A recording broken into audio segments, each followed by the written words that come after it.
శుభోదయం.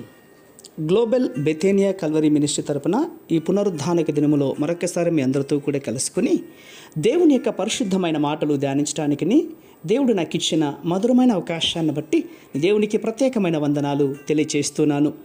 ఈరోజు కూడా పరిశుద్ధమైన వేద గ్రంథంలో నుండి మరొక చక్కటి మాటను చదువుకుందాం. ఆది కాండము 38వ అధ్యాయము 7వ వచనము నేను చదువుతున్నాను, దయచేసి గమనించండి. ఆది కాండము 38వ అధ్యాయము 7వ వచనము. యూదా జ్యేష్ఠ కుమారుడైన ఏరు యెహోవా దృష్టికి చెడ్డవాడు గనుక యెహోవా అతన్ని చంపెను. దేవునికి స్తోత్రం కలుగునుగాక. ప్రియమైనటువంటి సహోదర సహోదరులారా, నీతిమంతుడు లేడు, ఒక్కడునూ లేడు, అందరూ పాపం చేసి ఉన్నారు అని పరిశుద్ధమైన గ్రంథం చెప్తోంది. ఇది నిజమే కదండి. అయితే ఆ మాటలు మనుషుల జన్మ పాపాన్ని గూర్చినటువంటి వాస్తవాలు. జన్మ పాపాన్ని పరిగణనలోనికి తీసుకుంటే మంచి వాళ్ళు ఎవరు కూడా లేరు. అయినా ప్రవర్తనను బట్టి, దేవునికి భయపడి జీవించడాన్ని బట్టి కొంతమంది మంచి వాళ్ళు ఈ భూమి మీద ఉన్నారు అన్నటువంటిది వాస్తవమే. ఉదాహరణకు చూసుకోండి, ఇందాక చదువుకున్నాం కదా, యూదా జ్యేష్ఠ కుమారుడైన ఏరు యెహోవా దృష్టికి చెడ్డవాడు.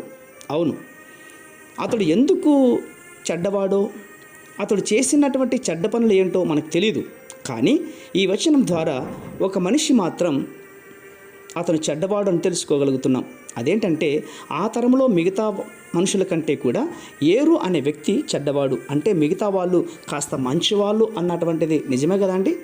అవును, క్రీస్తు రక్తం ద్వారా విమోచింపబడిన విశ్వాసులు తమ అనుదిన ప్రవర్తనల్లో దేవునికి ఇష్టలై ఉండటానికి ప్రయత్నించాలి. దేవునికి అసహ్యమైన పనులు చేయకూడదు ప్రియులారా. దేవుని ఆజ్ఞలను ఉల్లంఘించకూడదు. దేవుని ఆజ్ఞలను, కట్టడలను పాటించడానికి శాయశక్తులు ప్రయత్నించాలి. హృదయపూర్వకంగా దేవుణ్ణి ప్రేమించాలి. దేవుని కార్యాభివృద్ధిలో ఎల్లప్పుడూ కూడా ఆసక్తులై ఉండాలి ప్రియులారా. అలా దేవునికి ఇష్టలై జీవించే వ్యక్తులలో కాస్త శోధన కాలం వస్తుంది. దేవుడు ప్రత్యేకంగా వారికి సహాయం చేస్తాడు. పడిపోకుండా దేవుడే వారిని కాపాడుతాడు. కాబట్టి మనము కూడా ఈ మాటలు వింటున్నాం. ఈ పునరుద్ధానక దినములో మన ప్రవర్తనను బట్టి దేవుని సన్నిధికి వెళ్ళి సత్యమేంటో, అసత్యమేంటో, పాపమేంటో, ఈ లోకంలో ఉన్నటువంటి కార్యాలు ఏంటో తెలుసుకొని మన జీవితాన్ని మలుచుకోవాలి, సరిచేసుకోవాలి, దేవునికి ఇష్టలుగా జీవించాలి. అలాంటి ప్రవర్తన రావాలంటే ఇప్పుడు ఈ క్షణమే తయారై కుటుంబ సమేతంగా దేవునికి రండి, సన్నిధికి రండి.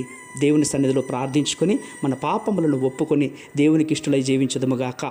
పరిశుద్ధమైనటువంటి మా ప్రియ పరలోకపు తండ్రి, నిజమైన ఆయన, ఈ మాటల ద్వారా ఏరును బట్టి మీరు మాట్లాడి ఉన్నారు. ఈ మాటలు వింటున్న బిడ్డలలో ఎవరైనా కూడా అలాంటి ప్రవర్తన కలిగి ఉంటే దయతో మీ రక్తం చేత కడిగి శుద్ధీకరించి పాపములో నుండి విముక్తి కలిగిస్తారని విశ్వాసముగా నమ్ముచ్చు. చిన్న ప్రార్థనను మా రక్షకుడిని యేసయ్య నామమున అడిగి వేడుకొని పొందుచున్నాం మా తండ్రి. ఆమేన్, ఆమేన్, ఆమేన్.